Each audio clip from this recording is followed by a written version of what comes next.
Hi, my name is Sage Frenetovich, and this is my Bio 107 class that I teach at Holyoke Community College.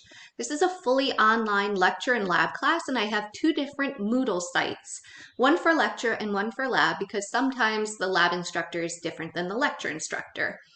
The lecture is here, it's shown on the screen here, and I start with an intro video to give my students an understanding of how Moodle works. My contact information is in a professor block over on the side. And then coming down into the top part of the Moodle class, I treat this like the first day. I've got the announcements, which go immediately to students' emails, but they're there on the Moodle site so they can see them again. I also have the lecture syllabus and schedule here right up at the top because that's very important for students. The community help forum allows students to communicate together. And then I've got some important things specifically for Bio 107, technology requirements for class, what kind of software they need and what kind of device they can use for this class. I do proctored exams using Proctorio, and students need to have the right type of device for that. I have a study guide and objectives, additional materials needed for the remote lab. Now this is the lecture site, but since another instructor might teach the lab, I like to kind of give students a little bit of repetition with what they're going to need for the lab. Then I've got Snoop Dogg here telling my students to read the syllabus.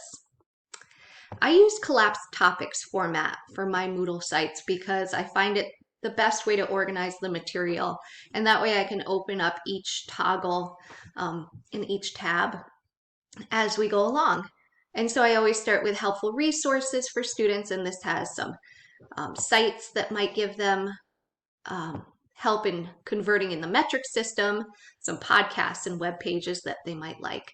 I also have Neil deGrasse Tyson here talking about his experiences as a scientist, as well as interactive videos that students can use to supplement the material that the course covers.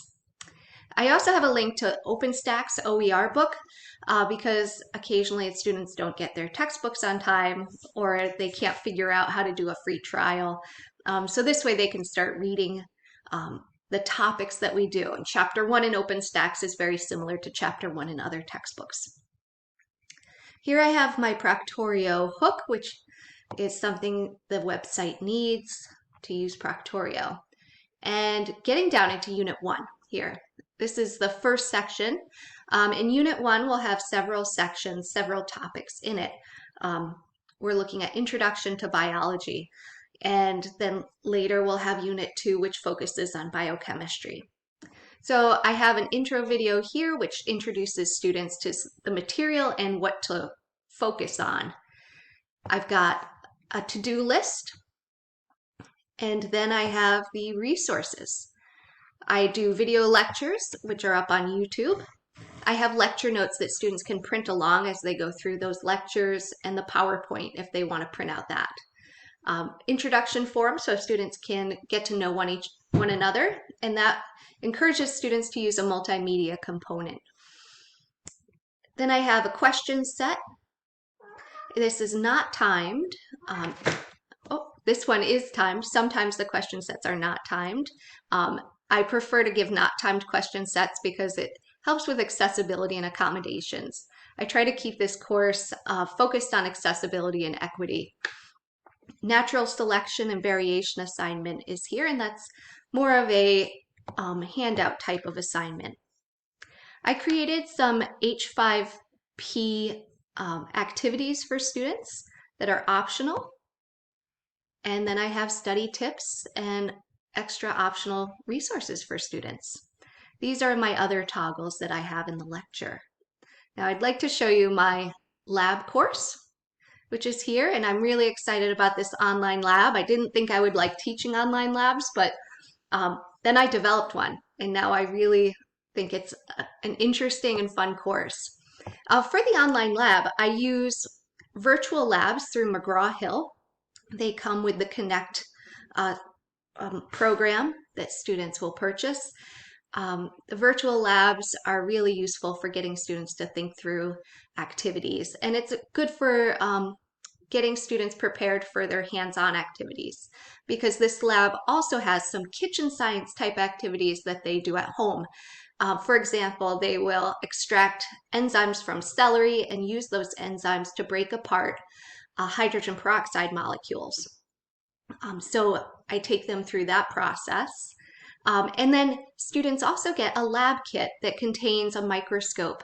It has a microscope that's really nice, and some prepared slides and a slide making kit with microscope slides, cover slips, and the stains that are used. So students get the kit, they do virtual labs, and they do some experiments at home. All three of those types of activities have really helped the students succeed and meet our student learning outcomes. This course is set up fairly similar to my lecture course. I like to be consistent with that so that if students have me for both the lecture and lab, then they know the setup. So the syllabus that's for the lab and the outline of lab activities are up top. Then we have the announcements, again, the materials needed for at-home labs, and then we get into the material. And so this is lab 1, where students collect data on their own. They take some measurements using the metric system, compile class data in a Google Doc, and then analyze it together. And so I have an overview, and then a link to the virtual labs, and then start here for hands-on labs. The microscope activities don't start until the 3rd week or the 3rd tab, depending on what kind of pace we're at. But that's so students can give me their addresses so I can mail them the kits. I hope you enjoy my class. Thanks a lot for watching this video.